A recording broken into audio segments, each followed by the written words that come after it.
الصلاة والسلام على رسول الله وعلى آله وصحبه ومن والاه، أما بعد. فمر درسي المتقدم الكلام حول الإيمان بالقدر خيره وشره، وهو الركن السادس من أركان الإيمان. فكم أركان الإيمان؟ كم أركان الإيمان؟ 6. ما هي؟ أن تؤمن بالله وملائكته، أن تؤمن بالأنبياء. أيوة، أنبياء. من ساعده؟ تؤمن بالله وملائكته وأنبيائه وكتبه ورسله واليوم الآخر، تؤمن بالقدر خيره وشره. سنتم. وقلنا أن مراتب القدر كم؟ 4. قرأ العلماء 4 مراتب القدر. ما هي أول مرتبة؟ العلم، أن الله علم كل شيء. الثانية الكتابة، أن الله كتب كل شيء قبل أن يخلق الخلق 50,000 سنة. ثم المشيئة، ثم الخلق، قال: فصل: ما حكم الاحتجاج بالقدر؟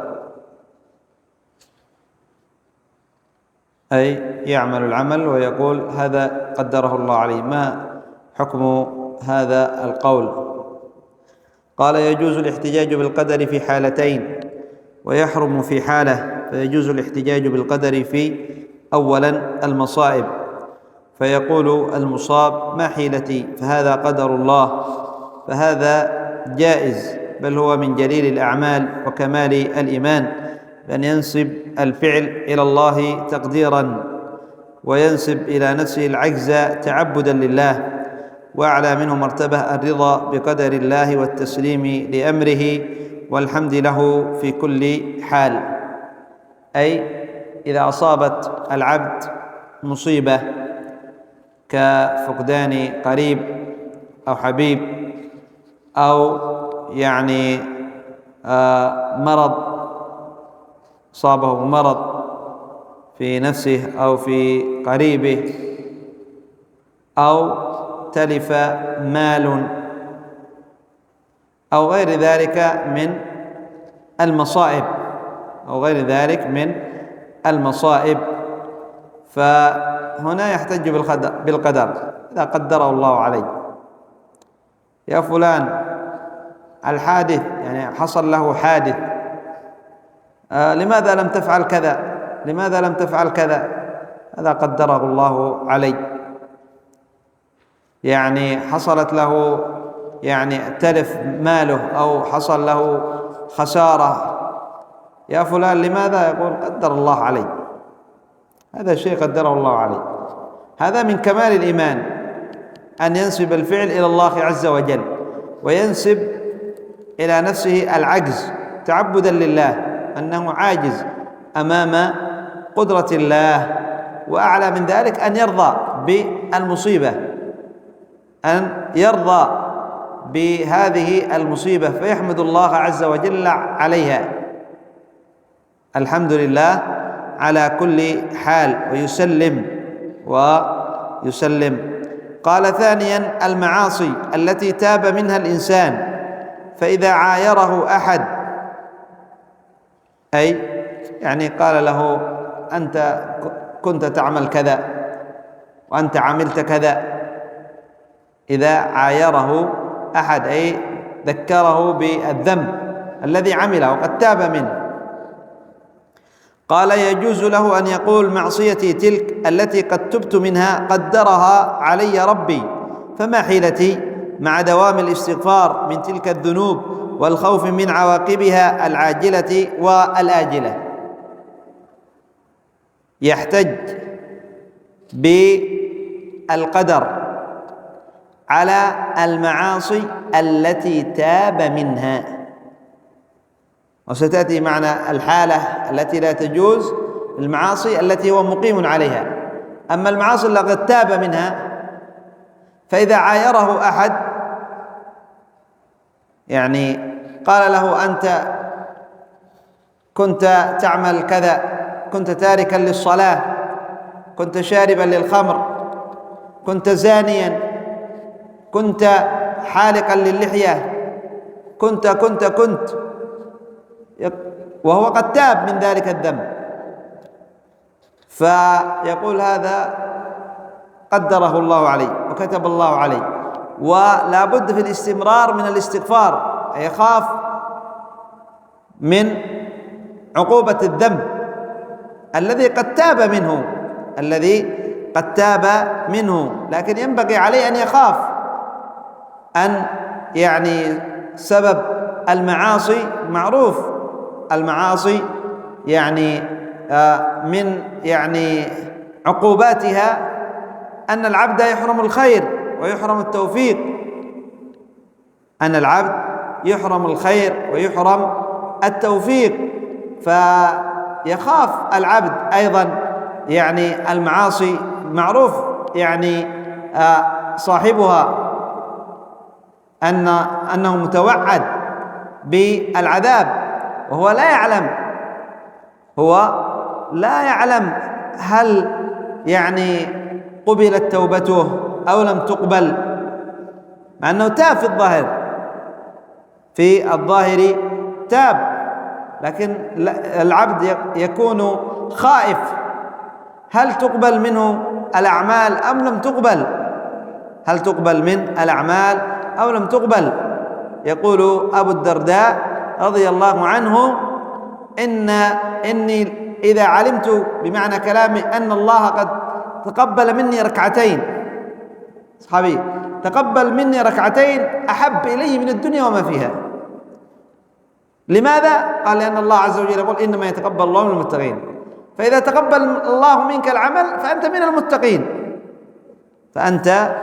من المتقين. إذن يجوز الاحتجاج بالقدر في هاتين الحالتين: الحالة الأولى المصائب تقول قدر الله عليه، الحالة الثانية المعصية التي تبت منها. إذا عايرك أحد وقال لك أنت فعلت قل هذا قدر الله علي والحمد لله، من الله علي بالتوبة، من الله علي بالتوبة. قال ولا يجوز الاحتجاج بالقدر في حالة واحدة، وهي الاحتجاج بالقدر على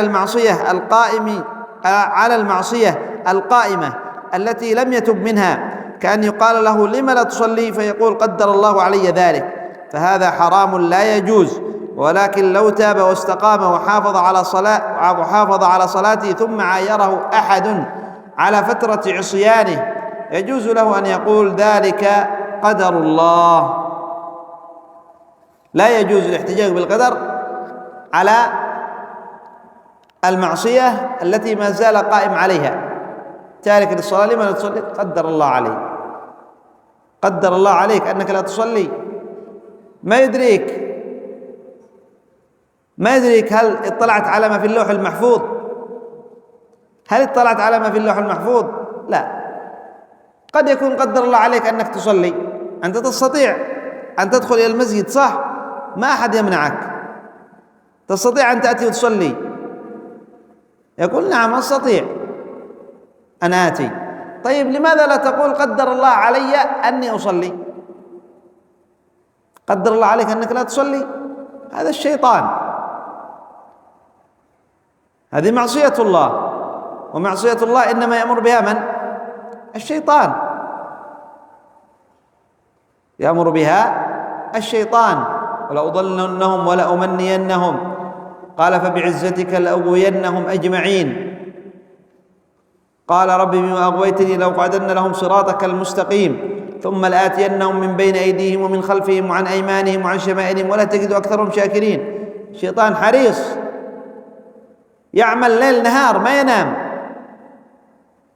يعمل ليل نهار في إغواء بني آدم لكي يكونوا معه في النار، لكي يكونوا معه أعوانه في النار وأصدقاءه وزملائه، ثم بعد ذلك يتبرأ منهم، يقوم خطيبا في النار.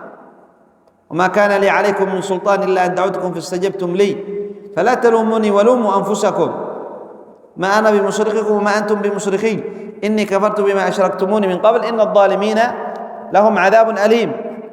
فلا يجوز الاحتجاج بالقدر على المعصية التي ما زال العبد قائم عليها، التي ما زال العبد قائم عليها، سيأتي تفصيل ذلك. قال أما أن يحتج بالقدر على معصية قائمة فلا يجوز.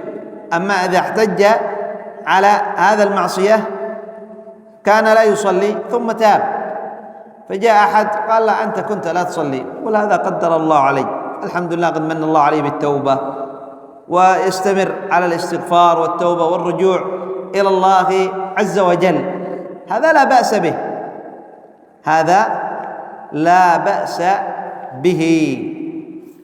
قال فلا يجوز، وهذا كما جاء في الحديث أن موسى قال لآدم عليه الصلاة والسلام قد أكلت من الشجرة، بمعنى الحديث قال قد أن هذا قدره الله علي، وآدم تاب من الذنب. استدل العلماء على أنه يجوز الاحتجاج بالقدر في المعصية التي تاب منها يعني قول آدم عليه الصلاة والسلام لموسى عليه الصلاة والسلام هذا قدره الله عليه، وأن آدم قد تاب، تلقى آدم من ربه كلمات فتاب عليه إنه هو التواب الرحيم. وهنا نذكر أمرا قبل أيام أرسل لي من أقاربي فيديو، وأظنه مصري أو يسألوه لماذا شرع الصيام 30 يوم، لماذا لم يكن أقل أو أكثر؟ انظروا ماذا أجاب، انظروا. قال لأن آدم عندما أكل من الشجرة بقيت تلك الشجرة في بطنه 30 يوم، الأكلة في بطنه 30 يوم، فعاقب الله ذريته، هذا التألي على الله، فعاقب الله ذريته أي ذرية آدم بأن أوجب عليهم وفرض عليهم صيام 30 يوم. ما يدريك كم شرع على الأمم قبلنا؟ هل كانوا يصومون 30 يوم؟ هذا أمر. الأمر الثاني، أول ما فرض الصيام على هذه الأمة كم يوم؟ أول ما فرض الصيام على أمة محمد صلى الله عليه وسلم يوم واحد. من جاء لك بهذه الحجة الصحيح أن تقال إبليسية شيطانية؟ الله عز وجل يقول ولا تزر وازرة وزر أخرى، وآدم قد تاب من الذنب، فمن تاب من الذنب كمن لا ذنب له، فتلقى آدم من ربه كلمات فتاب عليه إنه هو التواب الرحيم. فعصى آدم ربه فغوى ثم اجتباه ربه فتاب عليه وهدى. كيف تقول أن هذا عقوبة من ذنب قد تاب منه؟ هذا ما يصلح. هذا يعني وينشر في مواقع التواصل الاجتماعي، ينشر في مواقع التواصل الاجتماعي. الجاهل يصدق مثل هذا. الجاهل عندما يسمع هو يعني جاء بكلام منمق، يعني كلام كبير، يعني دل على أنه مطلع. هو ليس مطلع، هذا مطلع على حجج إبليس. فمثل هذه يعني الأمور التي تنشر في مواقع التواصل الاجتماعي، يأتيك رجل حالق لحية، لربما يصلي ويخلي، أو لربما ما يعرف المساجد، ويسأل مثل هذه الأسئلة وتراه يجيب، ما يتراجع، مباشرة يجيب، ويظهرونهم في الإعلام لأجل أن يشككوا المسلمين في دينهم، هذا أمر، ولأجل أن يعني يأتوا بأشياء تدخل إلى عقول المسلمين هي باطلة، هي باطلة. فالنبي صلى الله عليه وسلم يقول: من تاب من الذنب كمن لا ذنب له، كمن لا ذنب له.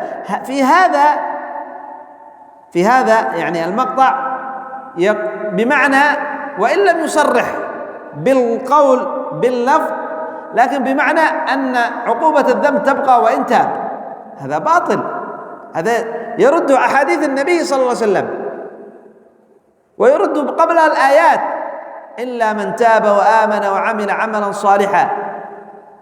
ما قال فقط يتوب، بل منه من الله، فأولئك يبدل الله سيئاتهم حسنات. السيئات التي عملوها فتابوا منها من فضل الله ومنته أن يرجعها إلى حسنات. كيف تقول أنت يعاقب على ذنب قد تاب منه عقوبة؟ هذا باطل، فهذا باطل. ويعني جرنا لهذا الكلام هذا يعني هنا عندما ذكر عندما ذكر الاحتجاج بالمعصية على من تاب، وذكرنا معصية يعني عندما آدم احتج على موسى بقدر الله، وذكرت هذا قبل أيام أنه أرسل إلي لأجل التنبيه. وعلى المسلم أن يكون على حذر مما ينشر في مواقع التواصل الاجتماعي، أن يكون على حذر في مسائل الدين، لأن وفي يعني الإعلام، هذا الإعلام بيد من؟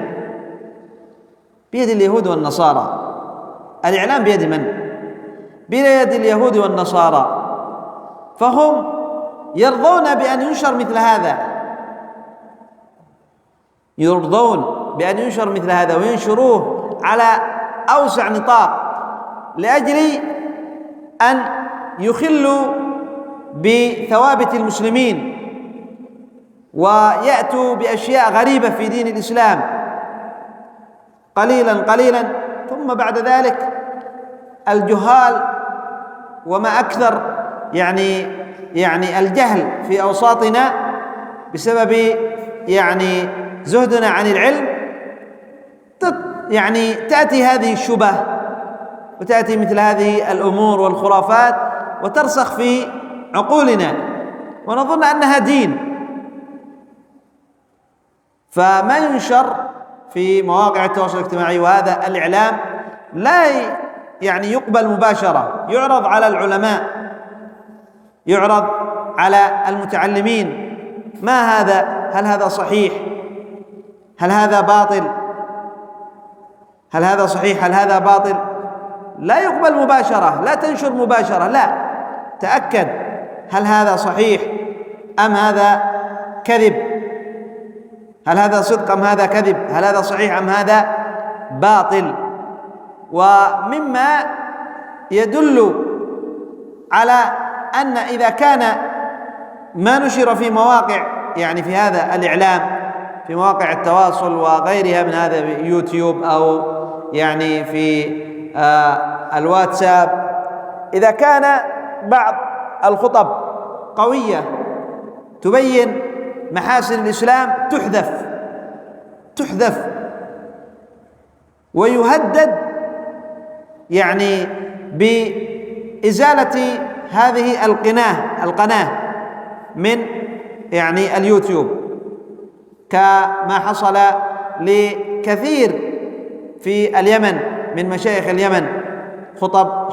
خطب الشيخ عبد الرحمن بادح حفظه الله خطبة على شباب الإسلام على أن يهتموا بتعاليم الإسلام، وأنهم هم يعني أمل في المستقبل، وهم الذين ينصرون الدين، وهم فأرسلت ونشروها في اليوتيوب.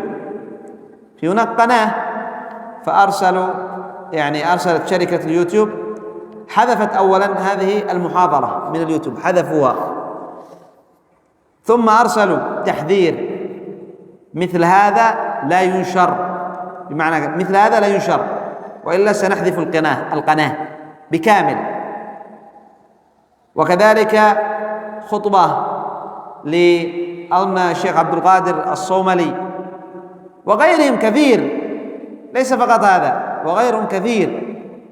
إذا كانت يعني خطبة تبين محاسن الإسلام وأن المسلم يعتز بدينه وبيان الإسلام، ويعرف الأعداء أن هذا يضرهم، فيحذفوا مثل هذه الأشياء، فدل ذلك على أن الإعلام بيد من؟ بيد اليهود والنصارى، فهم يحبون مثل هذا أن تنشر فيها تشكيك المسلم في دينه. قال: أما أن يحتج بالقدر على معصية قائمة فلا يجوز بحال أبدا، لأن الله قد قدر أن يكون الإنسان مخيرا في أفعاله وليس بمجبور على أن يرتكب المعصية، بل إنه يرتكبها بكامل حريته واختياره. فكيف يأتي ويقول: قدر الله علي أن أرتكب هذه المعصية، وهو قادر على تركها في نفس اللحظة؟ فقاطع الصلاة قادر في كل الأوقات على أدائها بكامل حريته واختياره، وآكل الربا قادر في كل وقت على أن يترك أكل الربا بكامل حريته واختياره. فنعوذ بالله من حيل الشيطان ووساوس النفس الأمارة بالسوء، كما تقدم معنا أنه يقدر. كيف تحتج بالقدر وأنت تقدر؟ أنت مخير لست بمجبور، أنت بمخير ولست بمجبور. قال: فصل: هل الإنسان مسير مغلوب أم مخير حر؟ الأعمال مع الإنسان ثلاثة: أعمال منه، وأعمال فيه، وأعمال عليه. قال: وهو مسير مجبور على اثنين منهما، ومخير بواحد منهما. والإنسان لا يحاسب إلا على عمل كان مخيرا فيه، أما المجبور فلا يحاسب عليه. قال: فالأعمال التي الإنسان فيها مسير لا حيلة له وليس عليه فيها مسير ليس مخير، أي مجبور لا حيلة له وليس عليه حساب عليها، هي أعمال في الإنسان كشكله الذي خلقه الله عليه، لا يستطيع أن يغير شكله، لا يستطيع أن يخلق نفسه كما شاء. أما التغيير قد يستطيع التجميل، فهمتم؟ ولذلك نهى النبي صلى الله عليه وسلم عن أشياء فيها تغيير للخلقة، كالنمص والتفليج الأسنان، لأن هذا من تغيير خلق الله. لكن إذا كان شيء فيه تشويه وأراد أن يجمل هذا لا بأس. قال: ولونه وطوله وقصره وعمره وجماله وقبحه، فهذه أعمال لا خيار للإنسان فيها، فليس عليه حساب فيها، ليس بمحاسب أن يكون لونه أسود أو أبيض أو طويل أو قصير، ما يسأل عن هذا، لأن هذا هو مسير، وهذا أراده الله أن يخلقه طويل، أو أراد أن يخلقه قصير، أو أراد أن يخلقه أسود، هذا إرادة الله، ليس للإنسان فيها إرادة. قال: الثاني أعمال على الإنسان كالموت والحياة والمرض والبلاء والمصائب وما يأتيه من الخلق والخالق، فهذه كلها لا خيار للإنسان فيها، فلا حساب له عليها، أي المصائب وما يحصل له من كالحياة والموت وما يحصل له من أذية. مصائب تشمل الأذية وتشمل الأمراض والابتلاء، فهذا لا يحاسب يعني عليها العبد، وإنما يحاسب على ما يصدر منه مقابل هذه المصيبة، ما يصدر منه الذي هو مخير. جاءت المصيبة فهو مخير أن يصبر أو أن يجزع، هنا مخير في هذا، هنا الحساب على هذا الأمر، على الشيء المخير فيه، إذا صبر له الأجر، وإذا جزع عليه وزر، عليه وزر. قال: وأما العمل الوحيد، نقرأ سريعا.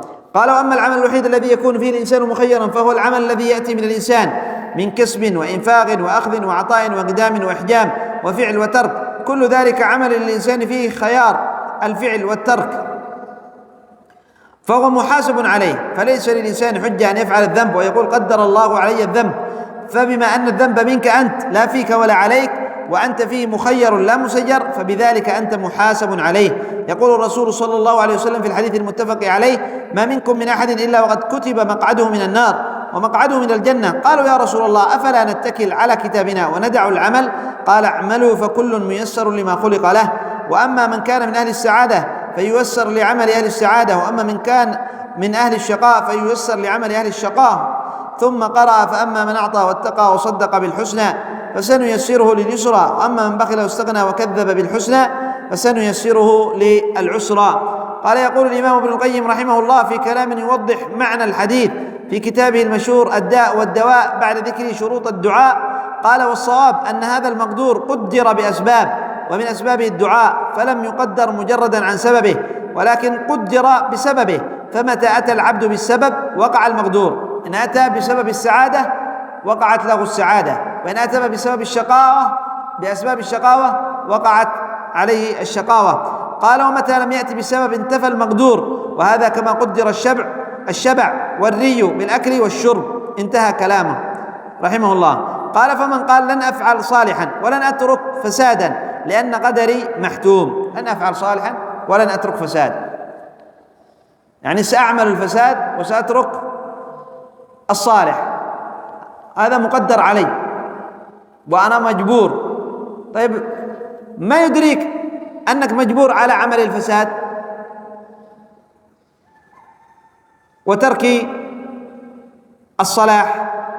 هل اطلعت على الكتاب؟ لا. إذن ما يدريك أن قدرك محتوم بأنك تعمل الصالحات وتترك الفساد. أنت تستطيع، الإنسان يستطيع أو لا يستطيع في هذا؟ يعمل الصالحات ويترك المحرمات؟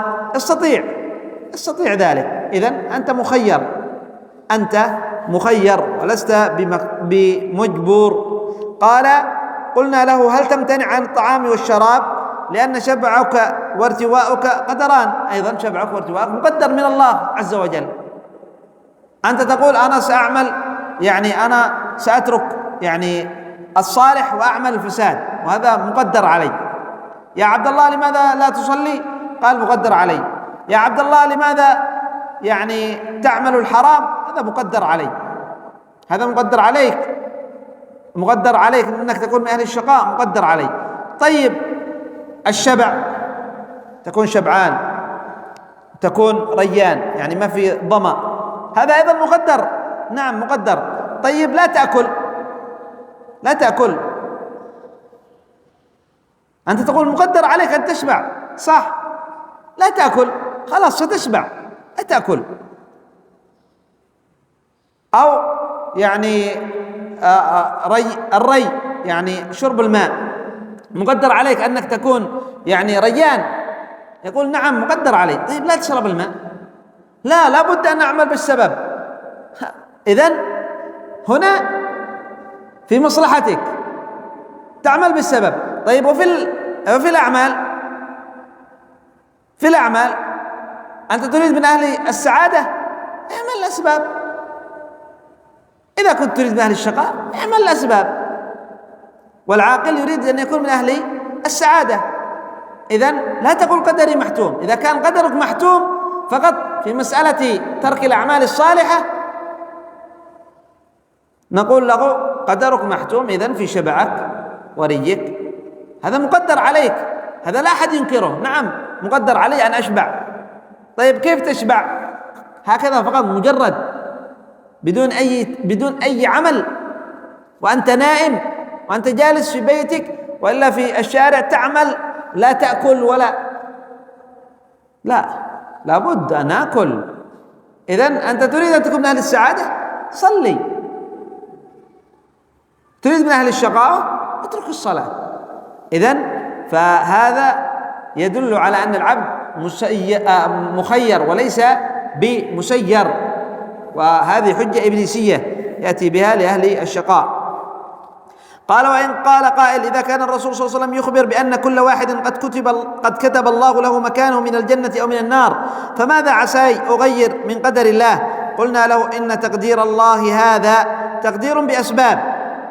قدر الله، كتب الله يعني كل واحد مقعده من الجنة والنار بأسباب، ونحن لا ندري أين مقعدنا، في جنة أو في نار. إذن إذا أردنا الجنة نعمل بأسبابها، بالأسباب، إذا أردنا أن نكون من أهل السعادة، وإذا أردنا أن نكون من أهل الشقاء نعمل بالأسباب. قال: فإن فعلت السبب حصل القدر، وإن لم تفعله لن يحصل المقدور. إن فعلت أسباب السعادة حصل لك السعادة، وإن لم تفعل أسباب السعادة حصلت لك الشقاوة. قال: ولك مني مثالا ولله المثل الأعلى. أتسمع مركز الإرصاد يخبر عن حصول أمطار؟ مركز الإرصاد معروف،